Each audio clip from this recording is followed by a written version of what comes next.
Throughout this past console generation, we've seen a lot of online multiplayer games utilize a loot box system where most in-game items are locked behind crates that you buy with real money. And the big problem with the loot boxes in a lot of these multiplayer games is that you have really powerful weapons, abilities, and other things that are locked behind these loot crates and can't be obtained through regular in-game progression. Very often this creates an in-game meta where the best players are not determined by skill, but for those who spend the most money on the game. And if that's not bad enough, the RNG mechanics found in loot boxes do not guarantee that the player is even going to get the items that they want to get, which brings about comparisons between loot boxes and gambling. Because in a way, you are betting that you will receive the item that you want, even though you don't know that that's going to happen. You're taking a chance. And that's ultimately what a gamble is. It's a game of chance. Now, some might argue that it's unfair to compare loot boxes to gambling, because my opinion on what loot boxes are doesn't really matter as much as the governments that are starting to regulate them. We have Belgium that outright banned loot boxes from being used in video games. And it looks like the chances are really good of the UK doing the exact same thing. And it might be a chain reaction of other countries following suit. Maybe the United States eventually will ban loot boxes. And sure, over the years, you've had many politicians in the United States and other countries that have talked about violent video games and trying to pass legislation to do that. And that legislation has failed.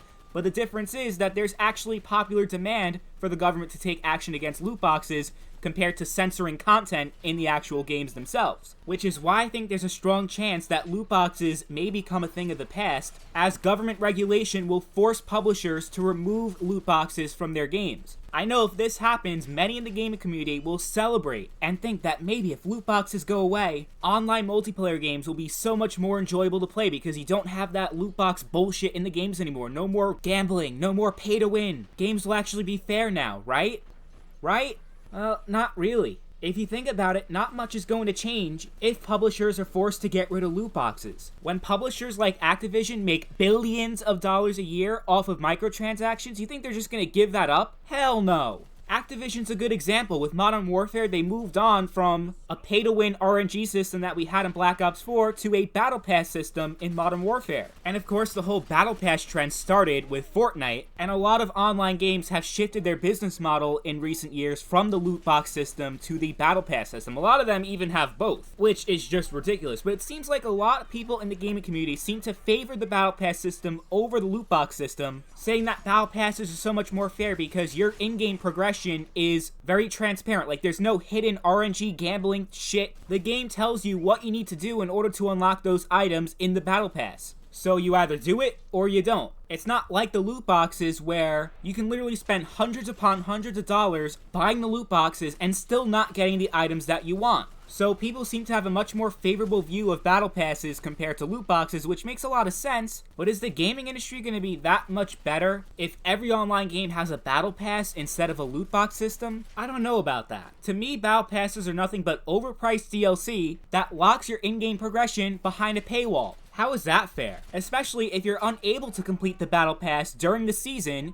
which means that when the new season starts, you lose your ability to ever be able to unlock those items ever again, even though that's content you paid for. Explain to me how that system is so much better than loot boxes and it's so much more fair. Sure, a lot of these items are cosmetic and it really isn't pay to win, but it's still content that you paid for that you cannot access unless you put so many hours into the game like it's the only important thing going on in your life. I'm just about as sick of battle passes as I am of loot boxes. If I hear the word season one more time, I'm gonna tie a fucking noose around my neck. But the ironic thing about me bitching and complaining about battle passes for the past couple of minutes is that it could be so much worse, and it probably will be. If loot boxes are eventually banned, developers and publishers are going to panic because that's so much lost revenue that they have to try to make up for. And I don't think for a lot of these developers, battle passes are going to be enough. I think what we'd probably see in that scenario is a return to the micro DLC. So remember back at the end of the 7th generation, beginning of the 8th, before we really had so many loot boxes? What these publishers did was that they charged like $2, $3 for a certain weapon or skin. And you had literally hundreds of them. You had hundreds of items that were sold for $1, $2. And it was a bit ridiculous, but that would get around the loot box regulation if there is one, because you're not gambling. You know exactly what you're going to get. Or even better than that, you're going to see more games that have an in-game currency that you exchange for real dollars, but you don't actually get to pay for the items with real money. Like, it doesn't have an actual dollar price. You can only buy it with the in-game currency that you buy with real money.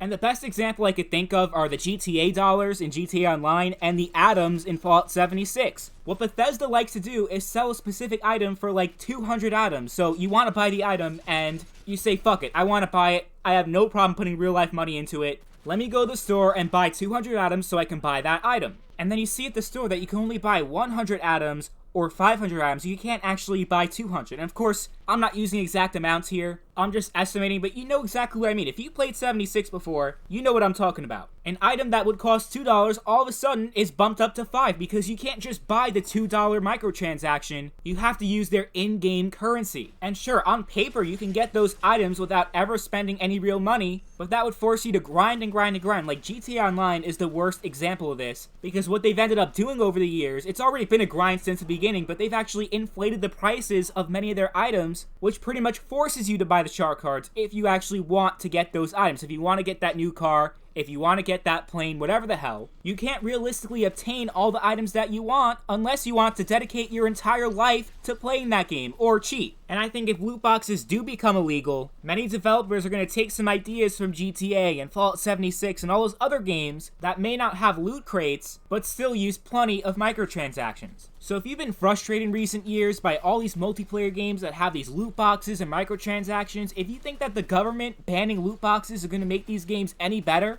then you're really underestimating the greed of these publishers. Because microtransactions, that's such a huge revenue stream for these publishers, and they're not just going to give it up. The thing is, if you really want meaningful change to occur, you can't rely on the government to do that for you. You have to be a part of that change. And the way to do that is simply by not buying these games. It sounds so hard, but it really isn't. If we all act as a collective and say enough is enough, then we as the consumer can do anything we want. These games wouldn't rake in hundreds of millions, billions of dollars if it weren't for us. And if we don't like how these publishers are treating us, then we just stop supporting them. I'm sick of people that complain about all these problems in the gaming industry, yet they're part of the problem. They're enablers. Always buying the new releases day one, even going as far as to pre-order them. And they still think they have the right to complain? They already got your money. So anything you gotta say after that really doesn't matter. So if you really have a problem with what these developers and publishers do with their games, put your money where your mouth is. And don't rely on government to fix all your problems, because government is not going to fix all your problems. So really, it doesn't matter if loot boxes are banned or if they're not. Nothing's going to fundamentally change unless we as gamers decide to be part of the change. And unless you stop supporting these developers and publishers that do this kind of shit, they're just going to replace loot boxes with something else. You're going to have the micro DLC, bullshit battle passes, they might even stick advertisements in the middle of your games. Because why not? Because you're still supporting them, and if they're still getting money from you, they can do whatever the fuck they want. And that's something that people need to start realizing.